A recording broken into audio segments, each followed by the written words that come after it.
Section 7 is dedicated to the distributive property, which we've already talked about, but we're just going to go over a few things here.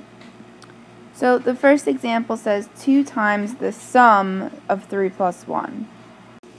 So we could solve this by using order of operations.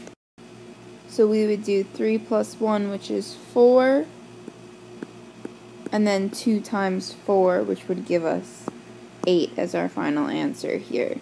But using the distributive property would work as well. We would do 2 times 3 is 6, plus 2 times 1, which is 2.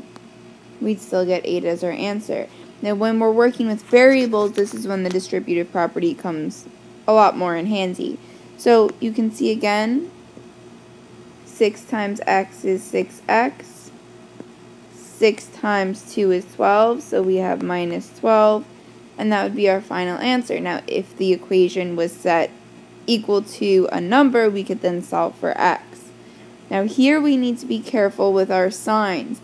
Negative 3 times positive 4x will give us a negative 12x. And then negative 3 times negative 1 will give us a positive 3. So we're left with negative 12x plus 3.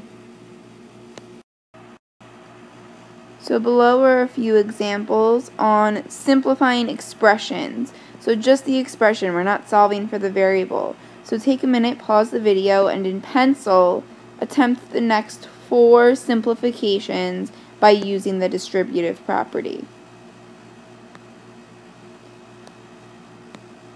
At this point, you should have done the following 4 simplifications.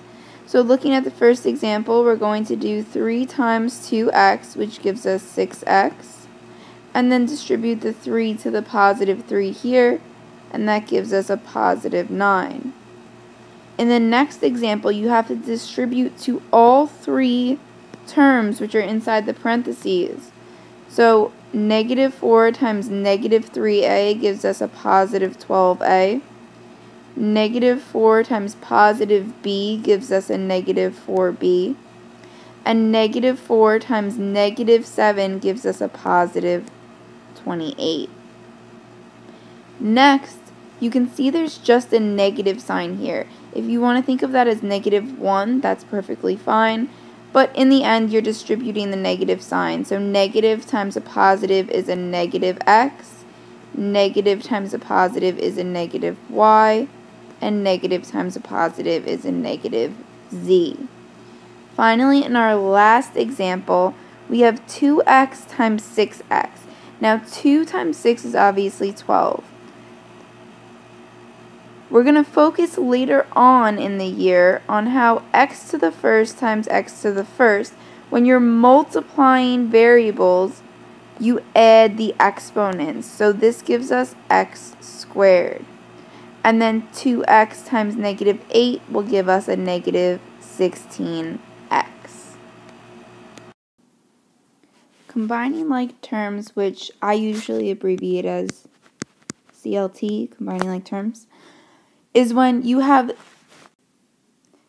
2 terms which have the same variable, so in this case x, and the same exponent. If they have the same variable and the same exponent, so they're being raised to the same power, that means that you can add their coefficients or subtract. So in this case, it's x to the 5th and x to the 5th. Those are like terms, so you can add their coefficients. So negative 17 plus positive 3 is going to give us a negative 14. And the variable and the exponent stay exactly the same, so x to the 5th. Now in this next example, we see a, and when there's no number there, we assume it's to the first, b to the first, a to the first, b to the first. So we have 2 sets of like terms here, 4a and 2a, negative 2a, and negative 3b and negative 8b. So we can combine 4a minus 2a gives us 2a, And negative 3b minus 8b is going to give us a negative 11b. And that would be in simplest form. Next we see 1.9x to the first, negative 2.4b to the first, negative 3.8x squared, and negative 8.2b to the first. So the only like terms here would be the negative 2.4b and the negative 8.2b. Otherwise, we're going to write them in order of the highest power first. So we'll write 3.8x squared, positive 1.9x, and then we'll combine the negative 2.4b and the negative 8.2b. So that'll give us a negative 10.6b, and that would be in simplest form.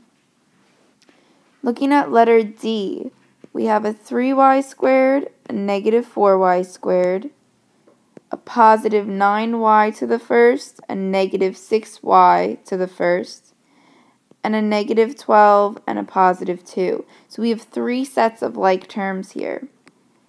When we rewrite it, let's start with the highest power first. So 3y squared minus 4y squared gives you negative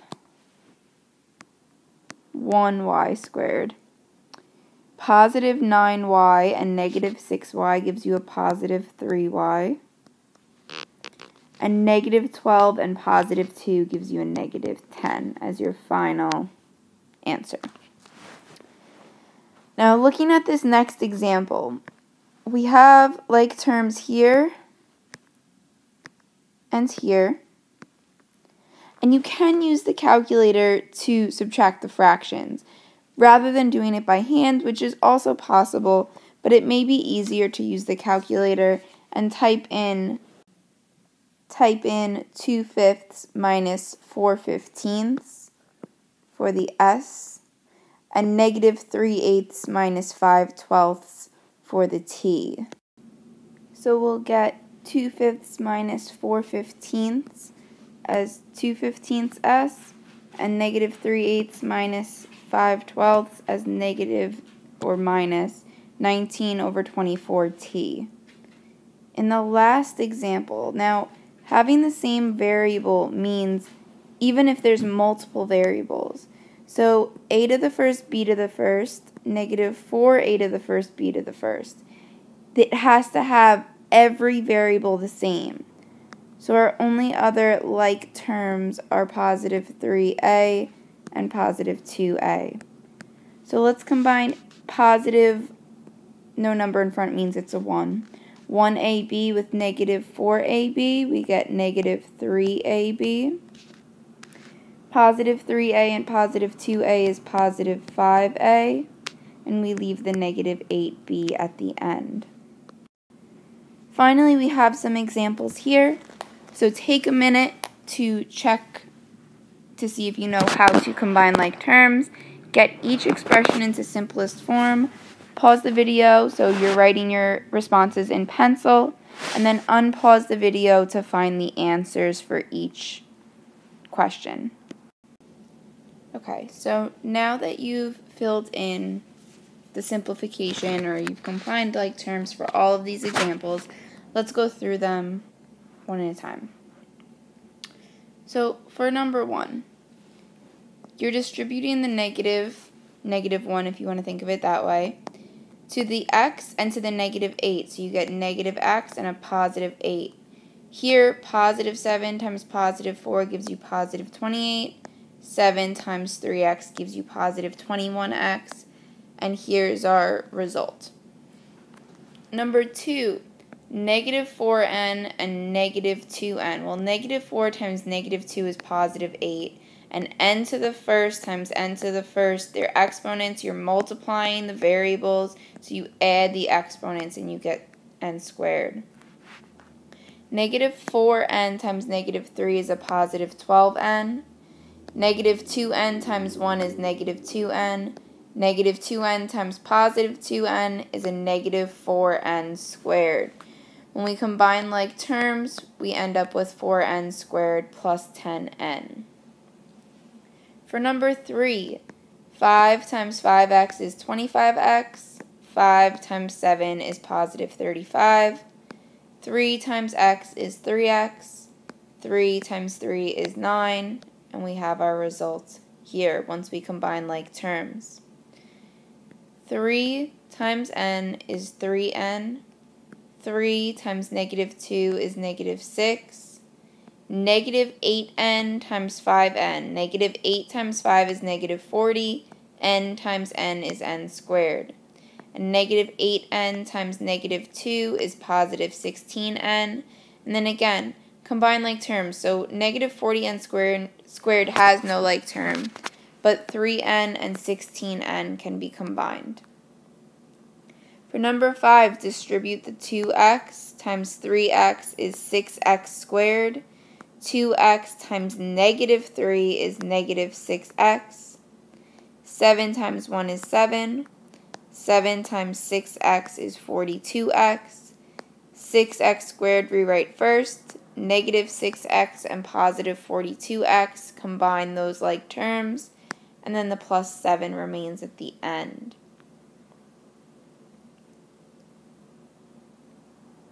For number 6, distribute the negative sign. So now we have a negative 8n and a positive 5. And then 3n times n is 3n squared. 3n times negative 7 is negative 21. We're going to rewrite this in the beginning and combine our like terms. And the plus 5 is at the end. Number 7, 6 times 6x is 36x. 6 times 5 is 30. 8x times x is 8x squared. 8x times negative 5 is negative 40. This has no like term, so we rewrite it. 36 and negative 40 gives us a negative 4x plus 30 at the end. Negative 2 times 7n is negative 14n. Negative 2 times positive 3 is negative 6. 7 times n is 7n. 7 times 1 is 7. We combine our two sets of like terms, and this is our result. For number 9, 7x times negative 8x gives us a negative 56x squared. 7x times 1 is 7x. 4 times negative 2x is negative 8x. 4 times negative 3 is negative 12. This has no like term, so we rewrite it. 7x minus 8x is negative 1x, and the minus 12 at the end. Finally, for number 10, we have negative 3 times x is negative 3x. Negative 3 times 8 is negative 24. 2x times negative 4x is negative 8x squared. 2x times 3 is 6x. Negative 8x squared stays at the beginning. Negative 3x and positive 6x leaves us with a positive 3x and minus 24 at the end.